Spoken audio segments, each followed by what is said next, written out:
মাগরিবের আজান পড়ে গেছে, দিনের আলো মিলিয়ে আঁধার নামছে ধরণীর বুকে। দেওয়ান বাড়িতে থমথমে অবস্থায় বিরাজমান।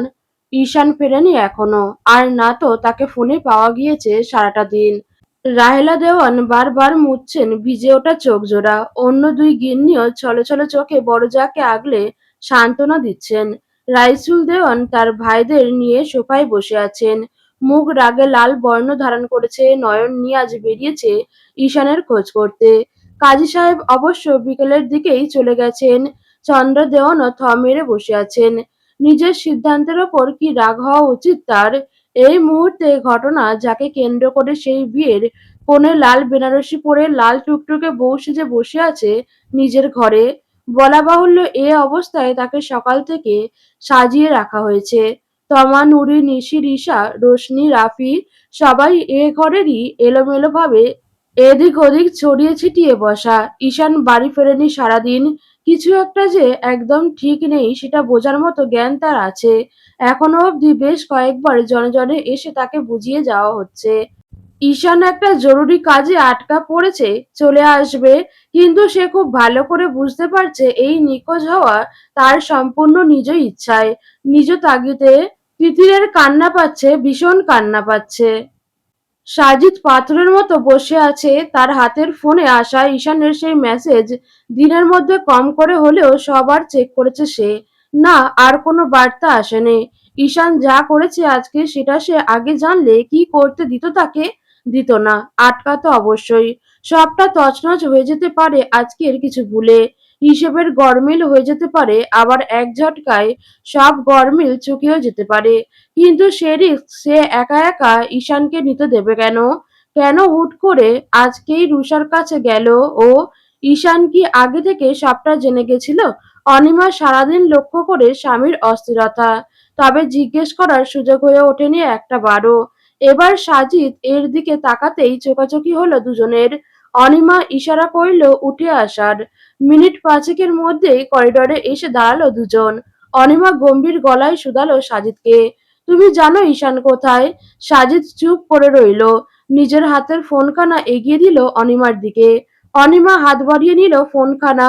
মেসেজটি পড়ে স্তম্ভিত হয়ে গেল। হতবুদ্ধি হয়ে তাকালো সাজিদের দিকে। তুমি এটা আগে বলনি কেন? কি বলতাম? কখনই বা বলতাম? আর বলেই কি হতো? বাড়ির কাউকে বলতে পারতাম। তাহলে এতক্ষণ আসছে না কেন? এতক্ষণ তো চলে আসার কথা। ঠিক আছে তো ও? সাজিদ হতাশায় মাথা নাড়ে দুদিকে।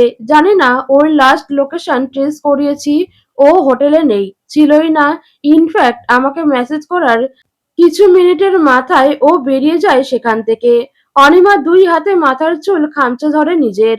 কিছু বলতে যাবে তার আগে নিচ থেকে চেঁচামেচির আওয়াজ ভেসে আসে। দুজন তাকায় একে অপরের দিকে। ছুটে নেমে আসে নিচে। ঈশান এসেছে, ভাবলেশীন ভাবে দাঁড়িয়ে আছে, চুলগুলো উস্কো খুস্কো, বিধ্বস্ত অবস্থা।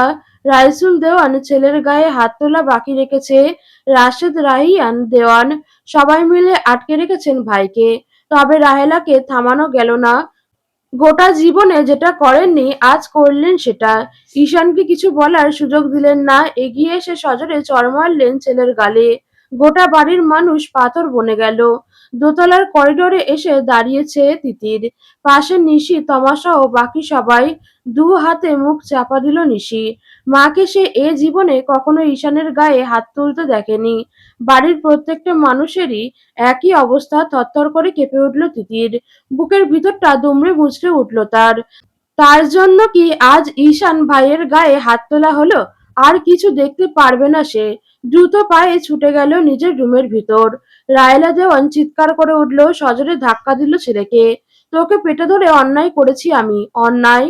মা শোনো, ডাকবি না আমায়। আজকের দিনে এটা কেন করলি? আমার মেয়েটার সাথে বারবার না করলাম আমার কথা তুই। মা, কিচ্ছু করিনি, আমাকে বলতে দাও। কি বলতে দেব? মেয়েটা আমার বউ সেজে তোর অপেক্ষা করছে সেই সকাল থেকে। তুই নিখোঁজ, পুরো গ্রাম ছড়িয়ে পড়েছে তোকে জোর করে বিয়ে দিচ্ছি, তাই রাগ করে চলে গেছিস তিতিরকে ফেলে। আমার মেয়েটার মান সম্মান নিয়ে। ঈশান মাকে জড়িয়ে ধরল। রায়লা দেওয়ান নিজেকে সরিয়ে নিতে চেষ্টা করলে ঈশান ছাড়ল না। আমি কোথাও যাইনি, বিয়ে করব এসেছি তো। কোথায় ছিলি তুই? জবাব দে আগে। ঈশান থমকায়, এক নজর পরখ করে উপস্থিত সবাইকে অধীর আগ্রহে তাকিয়ে আছে সবাই। ঈশান মাকে ছাড়ে সরে দাঁড়ায় খানিকটা। শার্টের বোতাম কয়েকটা ধীর হাতে খুলে ফেলে। শক্তপোক্ত শরীরের পেটের মাঝখানটা সম্পূর্ণ জুড়ে সাদা ব্যান্ডেজ করা। ডান পাশ জমে আছে গাঢ় লাল রক্ত। রাহেলা দেওয়ান আর্তনাদ করে উঠলেন। বলা বাহুল্য বাড়ির প্রতিটি মানুষই চমকে গেলেন। গিন্নিরা শাড়ির আঁচলে মুখ চাপা দিলেন। চোখ ভিজে উঠল তার নিমিষেই। ব্যস্ত হাত বাড়ালেন ছেলের দিকে। আব্বা, এগুলো কি? কি করে হলো এসব? বলতে দিচ্ছ কোথায়? ছেলের এ অবস্থায় নিমিষেই রাগ পড়ে গেল বাড়ির সকলের। রাইসুল দেওয়ান ছলছল চোখে এগিয়ে এলেন ছেলের দিকে। এই ঈশান, এখানে এ অবস্থা কি হয়েছিল বাপ? আহা, আগে ওকে বসাও বসাও।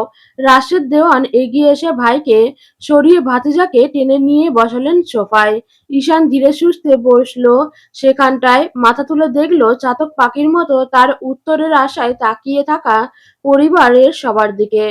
রাহেলা দেওয়ান ফুঁপিয়ে কেঁদে যাচ্ছেন। ঈশান হাত টেনে মাকে বসালো পাশে। বাইকটা অ্যাক্সিডেন্ট হয়েছিল মা, বাড়ি আসার সময় হসপিটালে ছিলাম। ফোনটা ভেঙে গেছে, পকেট থেকে বের করো। ভেঙে চুরমার হয়ে যাওয়া ফোনটা। বাড়িতে একবার খবর দেবে না? কতটা চিন্তায় পড়ে গেছিলাম আন্দাজ আছে তোমার? সেন্স ছিল না। যতক্ষণ ফিরেছি ততক্ষণ অলরেডি সন্ধ্যায় হওয়ার পথে। আর দেরি করিনি। রাইসুল দেওয়ান হাত রাখলেন ছেলের মাথায়। ছেলেকে বকাঝকার জন্য অনুতপ্ত। যা হওয়ার হয়েছে, বড় কিছু যে হয়নি সেজন্য শুক্রিয়া। রায়লা ছেলেকে জড়িয়ে ধরে কেঁদেই যাচ্ছেন। এরই মধ্যে হুইল চেয়ার ঠেলে আসতে দেখা গেল চন্দ্র দেওয়ানকে। রিক্তা নিয়ে আসছে। দিদাকে দেখেই উঠতে গেল ঈশান। বৃদ্ধা হাত নেড়ে উঠতে নিষেধ করলেন। নিজেই এগিয়ে এলেন ঈশানের কাছে। সফেদ শাড়ির আঁচলে নিজের চোখটা মুছলেন। পরখ করলেন ঈশানের শরীরের ব্যান্ডেজ করা সহ আরো কাটা কাটা দাগে। আঁচল বাড়িয়ে মুছে দিলেন ঈশানের মুখ। ঈশান হাত বাড়িয়ে ধরল দিদার হাত। দিদা, টেনশন দেওয়ার জন্য সরি। আমি কিছু বলতে হবে না দাদু ভাই। মেজো বৌমা আমাকে সব বলেছে। তোমার এতে দোষ নেই। পরিবারের সবাই মাথা নাড়ল। একমত হলো তার সাথে। আর বেশ কিছুক্ষণ চলল সেসব কথাবার্তা। ঈশান আশেপাশে পরখ করল একবার। কাউকে খুঁজল বোধহয়। সাজিদ, অনিমা, নিয়াজরা সবাই চোখ মুখ অন্ধকার করে দাঁড়িয়ে আছে একপাশে। ভাই বোনেরা একটু দূরে একে অপরের হাত ধরাধরি করে কাঁদছে। ছোট রাফি চোখ মুখ ফুলিয়ে ফেলেছে। চাচিরাও এখানেই। নয়ন নাইম চিন্তারত মুখে বসে আছে সামনের সোফায়। নেই শুধু তিতির। আশেপাশে কোথাও দেখতে পেল না তাকে। সে অবশ্য কাউকে জিজ্ঞেস করল না। এবার ধীরে হাত শার্টের বোতামগুলো লাগিয়ে ফেললো, বাবার দিকে তাকালো। কাজী সাহেব কোথায়? রাইসুল দেওয়ান চমকালেন।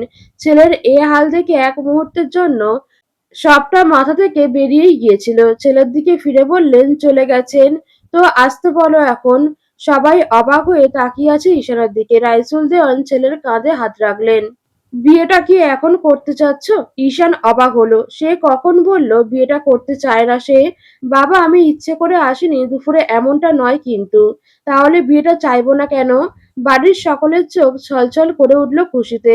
একটা সময় তারা ধরেই নিয়েছিল ঈশান বিয়েটা করতে চাইবে না। ঈশানের কথায় সবার প্রাণে পানি পেল যেন। রাইহান দেওয়ান ব্যস্ত হয়ে উঠে দাঁড়ালেন। বড় দুই ভাইয়ের দিকে ফিরে বললেন, কাজী সাহেবকে নিয়ে আসি তাহলে। রাশেদ সাহেব উঠে পা বাড়ালেন। তিনিও যাবেন? ঈশান মা দিদার দিকে তাকালো। আমি ফ্রেশ হয়ে তৈরি হয়ে নামি কেমন? দুজনেই মাথা নাড়লেন। ঈশানকে ধরে নিয়ে যেতে এগিয়ে এলো নিয়াজ নাইম। হাতে ইশারায় নিষেধ করল সে। আমি পারবো, তোরা এদিকটা দেখ। একের পর এক রিং বেজে কেটে যাচ্ছে। ফোনের মালিক ফোন তুলছে না। আজ দুপুর 1টা থেকে কল করে যাচ্ছে, কিছুতেই কলে পাচ্ছে না। চোখ মুখ অন্ধকার করে রকিং চেয়ারে গা এলালো ছায়া মানবটি। চোখ মুখ ভয়াবহ কুঁচকে রয়েছে। সুদর্শন মুখটি আজকে সারাদিনের চিন্তায় শুকিয়ে কালো লাগছে পুরাই। এক হাতে কপাল ডলল। ডায়াল করলো অন্য একটা নাম্বারে। 2বার রিং হতেই ওপাশের মানুষটি কল তুলল। এপাশ থেকে গম্ভীর স্বরে বলে উঠলেন, ফোন তুলছে না কেন? আমরাও খোঁজ পাইনি, তবে যতদূর জানতে পেরেছি একজন আছে।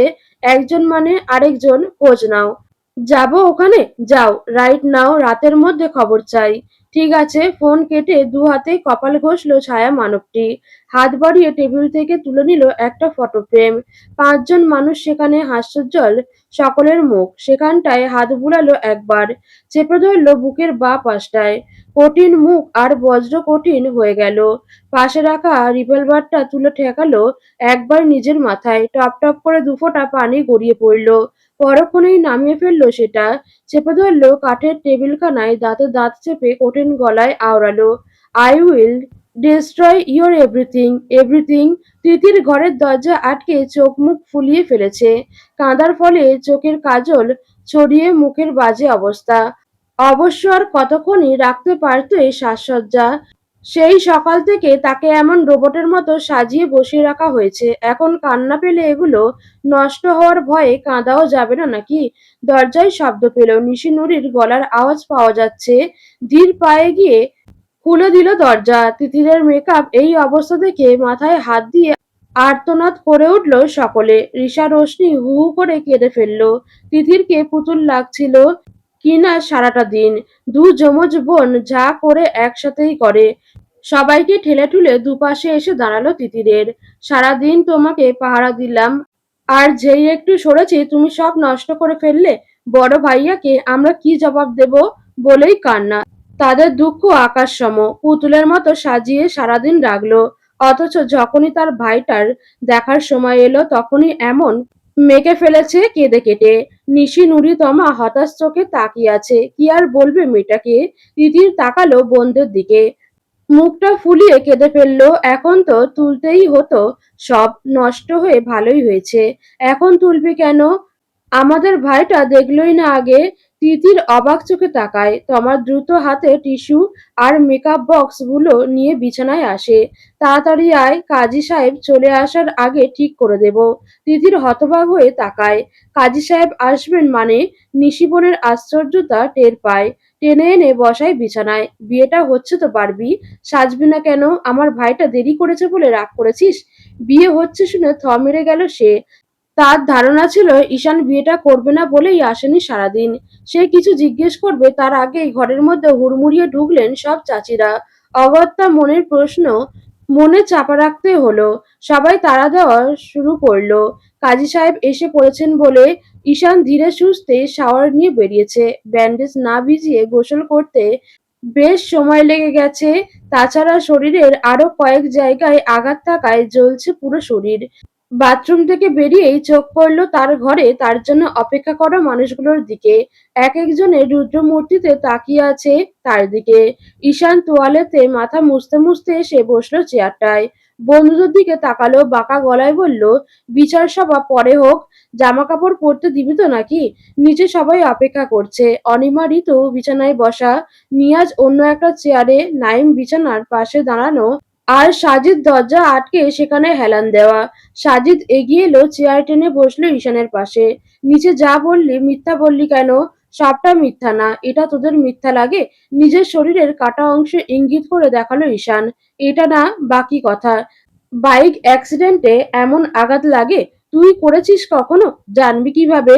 সাজিদ বিরক্ত মুখে তাকিয়ে রইল। বাকিরা ভ্রু কুঁচকে শুনছে কথোপকথন। "দেখ ঈশান, আমি বিগত ৪ বছর হলো ক্রাইম ব্রাঞ্চে আছি। এসব কাটাছেঁড়া থেকে আমি অভ্যস্ত।" ঈশান হাসল সাজিদের দিকে তাকিয়ে। "হাসবি না, কোথায় ছিলি সারাদিন? জানিয়েছিলাম তোকে, ওসব নাটক আমার সামনে করবি না। রুষার কাছে তুই ছিলি না?" "ছিলাম।" শব্দ করে হেসে উঠল সাজিদ। দুহাত আড়াআড়ি ভাঁজ করল বুকের ওপর। "সবাইকে চোখে ধুলো দিতে পারিস তুই, আমাদের পারবি না। আর আমাকে তো আরো না। তা এএসপি সাহেব, আমাকে কি আপনি অন্য সন্দেহ করেছেন?" সাজিদ নিজের ফোনটা বের করল। "তা রুষার সাথে কি করছিলি?" এবার ঈশানও শব্দ করে হেসে উঠল। "বোকার মতো কথা বলছিস? হোটেল রুমে দুটো প্রাপ্তবয়স্ক ছেলেমেয়ে ছিল সারাদিন। কি করছিল এটা জিজ্ঞেস করছিস? ছ্যাঃ, লজ্জা নেই?" নিয়াজের চোখ রাগে লাল হয়ে গেছে। একের পর এক মিথ্যা বলছে ছেলেটা। বাকিরা উসখুস করছে কিছু বলার জন্য।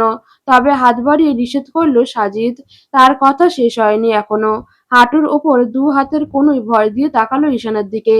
তুই বাড়ি থেকে বের হলি সকাল 10টার দিকে। যে হোটেলে তোর লাস্ট লোকেশন পেয়েছি সেটা এখান থেকে 1.5 ঘন্টার রাস্তা।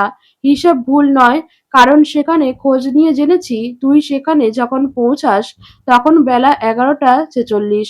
চাবি নিয়েছিস 312 নম্বর রুমের। রিসেপশন থেকে সেই রুমে যেতে সর্বোচ্চ 5 মিনিট। তার মানে রুমে পৌঁছানোর সময় আনুমানিক 51-52।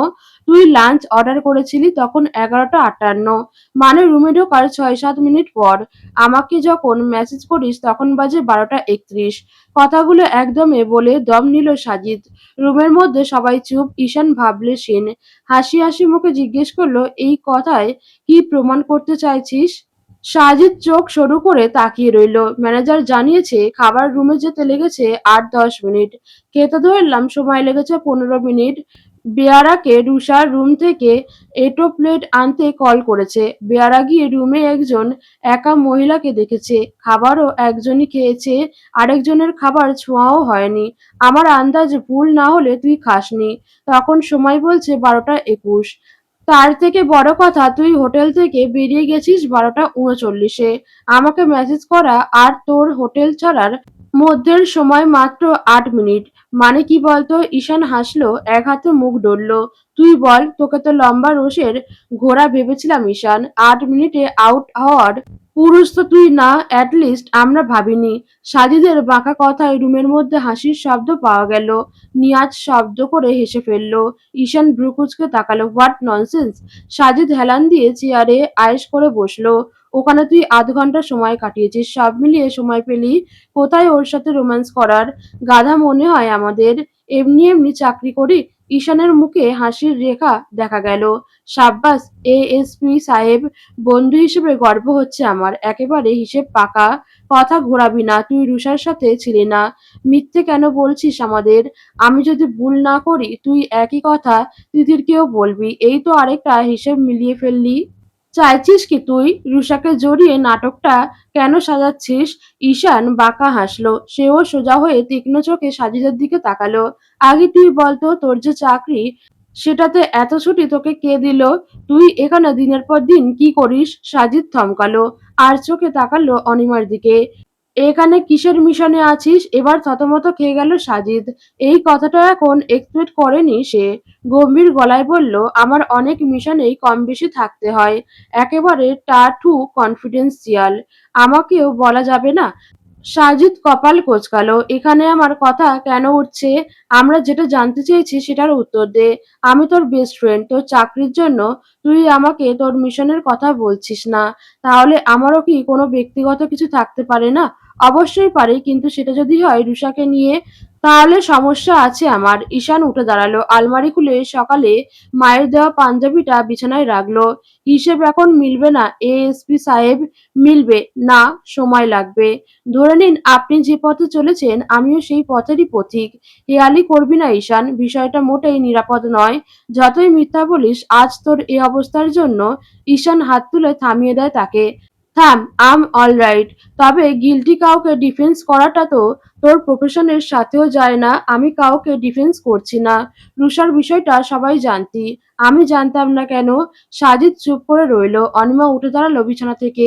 তুই হাই টেম্পার, রেগে যেতি? কই রেগেছি, বরং ওর সাথে ভালো টাইম স্পেন্ড করে এলাম। বেচারির নাকি আমার জন্য রাতের ঘুম হয় না। একটা ঘুমের ডোজ দিয়েছি আর কি। 1-2 দিন ঘুমাবে আর কি। সাজিদ হাত নাড়ে। সে খবর আমার কাছে আছে। তিতিরকে এই মিথ্যাটা বলবি না তুই। রুষার বিষয়টা আমরা দেখব, আলাদাভাবেই দেখব। ওকে কষ্ট দিতে চাচ্ছিস কেন? ও একটা ছেলের কথা বলছিল জানিস। 1 সেকেন্ড, বাই এনি চান্স তুই ওকে জেলাস করার জন্য এসব বলবি? অনিমার কথায় ঈশানের মুখ গম্ভীর হয়ে যায়। কি একটা ভাবে। আমি ওকে ভালোবাসি না, তাই যা বলার আমি বলবো। ভালো না বাসলে বিয়ে করতে রাজি হতিস না। রুষাকে বিয়ের জন্য তো রাজি ছিলাম। তুই আবার রুষার সাথে তিতিরকে জড়াচ্ছিস। রুষা কিছু, এবার বোধহয় কিছু একটা হলো ঈশানের। মুখটা মলিন হয়ে এলো, সবাই খেয়াল করলো সেটা। সাজিদ বড় বড় চোখ করে বলল, সত্যিই রুষা? ঈশান শেষ করতে দিল না সাজিদের মুখের কথা। মুখ ঘুরিয়ে নিল। আমি সামলে নেব সবটা। চল নিচে চল। জেরা করা শেষ হলে কি চাস তুই? এমন করার কারণটা বল। তোর কাজ তুই কর, ধরে নে হেল্প করছি তোর। রুষা, ওর কাছে আমার আর কাজ নেই আপাতত, তবে আমি খুব ভুল না করলেও এত সহজে শান্তিতে না নিজে ঘুমাবে না আমাকে ঘুমাতে দেবে। তবে আপাতত আমার যা দরকার, যা নেওয়ার নিয়ে এসেছি। তোকে পাঠিয়েছি সেসব দেখেছিস? সাজিদ অবাক হলো, ব্যস্ত ভঙ্গিতে ফোন খুললো, বড় বড় চোখ করে ফেললো। রেখে দে, কাজে দেবে আই গেস। ওকে সামলে নিস আপাতত। শুধু তিতির নয়, আমার গোটা পরিবারই আমার কাছে ইম্পর্টেন্ট। আর তাদের ভালোর জন্য যদি সাময়িক কষ্ট দিতে হয় তা আমি দেব। কিছু সময়ের আঘাতের ফলস্বরূপ যদি আজীবন ভালো থাকা যায়, এইটুকু কষ্ট পেতে বা দিতে ক্ষতি কি? দীর্ঘশ্বাস ফেলে এবার পরিস্থিতি স্বাভাবিক করতে চাইল ঈশান। ঘাড় ডলল এক হাতে, বাঁকা হেসে তাকালো সবার দিকে। আর ইউ আর রাইট, আমি লম্বা রোষের ঘোড়া। সেটা না হয় আমার বউয়ের থেকে শুনিস পরে। রেসটা এখনো এ জীবনে একবারও খেলা হয়নি। না হলে প্রমাণ দিতাম। যখন খেলবো আমার বউকে বলবো তোদের জানাতে। ও না হয় রিভিউ দেবে। ঈশান চোখ টিপল। অনিমা ঋতু কপাল চাপড়ালো মেয়েটার এমন নির্লজ্জ কথা শুনে। বাকিরা হেসে ফেলল। সাজিদের ফোন ততক্ষণে চলে গেছে অনিমার হাতে। সেখান থেকে বাকিরা নজর বুলালো সেটাতে। সবারই চোখ ছানাবড়া। নিয়াজ লাফিয়ে উঠল, তুই জানতি সব ঈশান? ঈশান পাঞ্জাবিটা গায়ে জড়ালো, হাতে ঘড়িটা পড়তে পড়তে বাঁকা হেসে বলল, আমি পচা ডোবায় মুখ দেই না, তোরা অন্তত জানিস। ঘরময় আলো ঝলমল করছে। বিষাদময় পরিস্থিতিতে সম্পূর্ণ ভাটি পড়ছে। সবাই খুশিতে মাতামাতি করছে, হই হুল্লোড় আওয়াজে গমগম করছে পুরো বাড়ি। গিন্নিরা খাবার টেবিলে সাজাতে ব্যস্ত। বিয়ে পড়ানো হলেই বর কনেকে খাওয়াবে, যা যা সব তৈরি করা শেষ। রিশা, রোশনি, রাফি, তমার ভাই বোনদের সাথে পুরো বাড়ি ছোটাছুটি করছে। ঘড়ির কাঁটাতে সময় 9:45। কাজী সাহেব চলে এসেছেন বেশ কিছুক্ষণ হলো। বাড়ির লোকজন সহ যাদের আসার কথা ছিল সবাই তৈরি হয়ে বসেছে। কাজী সাহেব তিতিরকে নিয়ে আসার জন্য তাড়া দিলেন। ঈশান নপমে এসেছে। সাজানো আসনে বসলেও মাঝখানে ফুল দিয়ে তৈরি পার্টিশন করা হয়েছে। বর কনেকে দুপাশে বসানো হবে। মিনিট পাঁচেকের মধ্যে নিশি নুড়ি নিয়ে নামলো তিতিরকে। ছোট্ট বাচ্চারা হাততালি দিয়ে চিৎকার করে লাফিয়ে উঠল। ঈশান তাকালো সিঁড়ির দিকে। তিতিরকে ধরে নামানো হচ্ছে। নিশি আঁচল ধরে আছে। এক মুহূর্তের জন্য থমকে গেল ঈশানের মস্তিষ্ক। হার্ট বোধহয় একটা বিট মিস করলো। চোখ সরিয়ে নিতে চাইলো, অসম্ভব মনে হলো তার কাছে। লাল টুকটুকে বেনারসি জড়ানো, মুখের সামনে বেশ লম্বা করে ঘোমটা টানা। দু হাতে সে ঘোমটা ধরে আছে তিতির। তবে সে পাতলা ঘোমটার আড়ালে পরীর মতো মুখখানা আবছা দেখতে পাওয়া যাচ্ছে। স্বর্গের অপ্সরী জমিনে নামে কিনা, তাদের দেখতে কেমন হয় তা তার জানা নেই, একদম নেই। তবে আজকের পর সে কথা জিজ্ঞেস করলে তিতিরের এই রূপের বর্ণনা সে দিয়ে দেবে নিশ্চিত। নাইম, সাজিদরা একে অপরের দিকে তাকালো। মুচকি হাসলো ঈশানের ঘোর লাগা নজর দেখে। নিয়াজের ধাক্কা দিল। ধীর গলায় ফিসফিস করে উঠল, হ্যাঁ রে, প্রথমে তো বললি বিয়েই করবি না। বলেছিলাম না ওকে লাল শাড়িতে দেখলে তোর মরণ নিশ্চিত। মিলল তো? মর বেটা এখন। চোখ সরিয়ে নিল ঈশান। তিতিরকে বসানো হলো সামনাসামনি। ফুলের আড়ালে আপাতত আড়াল হলো নারীরূপে ফুলটি। বসা মাত্রই গা শিউরে উঠল তিতিরের। ঘোমটার আড়ালে আর চোখে দেখার চেষ্টা করল ঈশানকে। আর কয়েক মুহূর্ত পর থেকে এ জনম সে জনম আজীবনের জন্য এই মানুষটার সাথে তার জীবনে বাঁধা পড়বে।